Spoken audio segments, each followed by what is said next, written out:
That's how it's gonna go back in.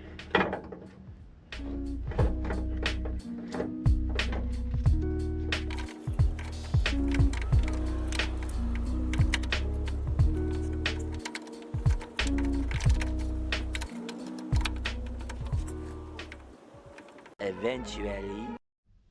Damn. Chevys definitely don't like to be treated nice. Like, you gotta be rough with them in order to make shit work. Oh, that took a shit ton more of effort than what it should have, but it's pretty much in. There we go. And then finally, once you get the starter in, you just first angle it so that you can get to the 13 and the 8 millimeters. You put those in, you tighten them, and then you put the starter in place, and you put the bolts that hold the starter. Pretty simple. We're almost done.